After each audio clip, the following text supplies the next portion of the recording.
Thank you for joining Wars of the Roses. And this is Rhode Island from the Encyclopedia of Freemasonry by Albert G. Mackey.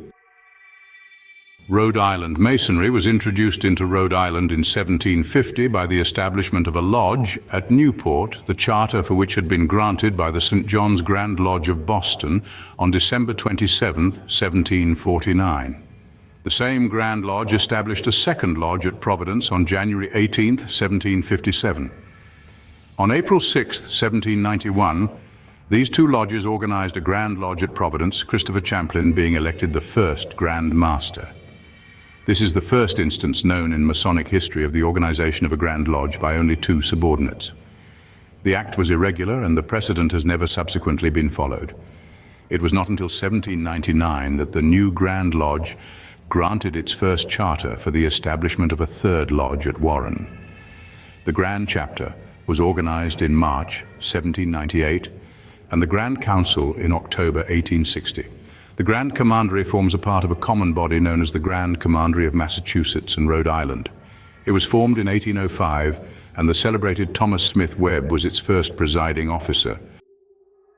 Tradition states that Freemasonry in Rhode Island began as early as the 17th century, but the first lodge known to exist was St. John's at Newport, warranted December 27, 1749, by St. John's Provincial Grand Lodge of Boston, Massachusetts. A second warrant was issued May 14, 1753, because for some reason Caleb Phillips, the master, withheld its charter from the lodge.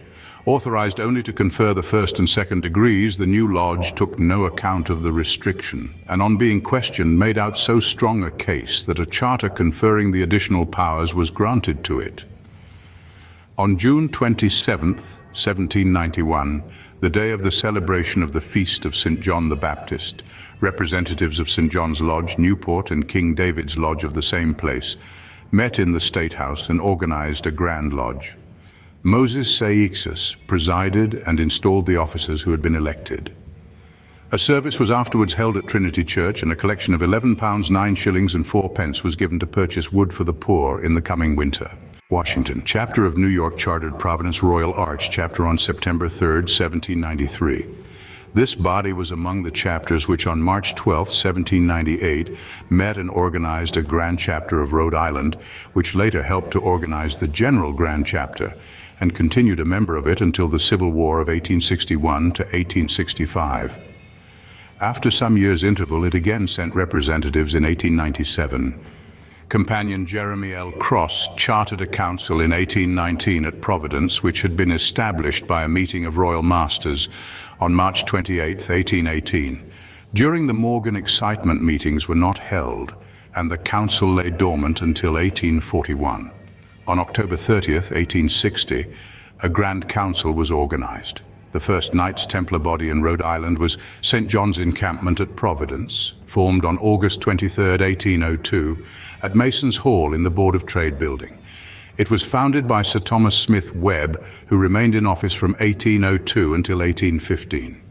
A convention held on May 6, 1805, opened a grand encampment for Massachusetts and Rhode Island, which is claimed by the Massachusetts authorities to have been the first grand encampment in the United States. Pennsylvania, however, attaches this distinction to the grand encampment opened in Philadelphia in 1797. But it is thought probable that the ritual used by that body was different from that in use in the Massachusetts encampment. The charters of Solomon's Lodge of Perfection and Rhode Island Consistory, both issued in 1849, were destroyed by fire and new ones were issued on September 17, 1896, by the Supreme Council, Northern Masonic Jurisdiction, Ancient and Accepted Scottish Rite. On December 14, 1849 were established, also at Providence, Rhode Island Council of Princes of Jerusalem and Rhode Island Chapter of Rosecroft. On the same day, the Van Rensselaer Lodge of Perfection was chartered at Newport. Thank you for watching, and please don't forget to share, like, subscribe, and comment, and if you can please consider donating to Wars of the Roses. Links to PayPal and Patreon are in the description. Thank you so very much.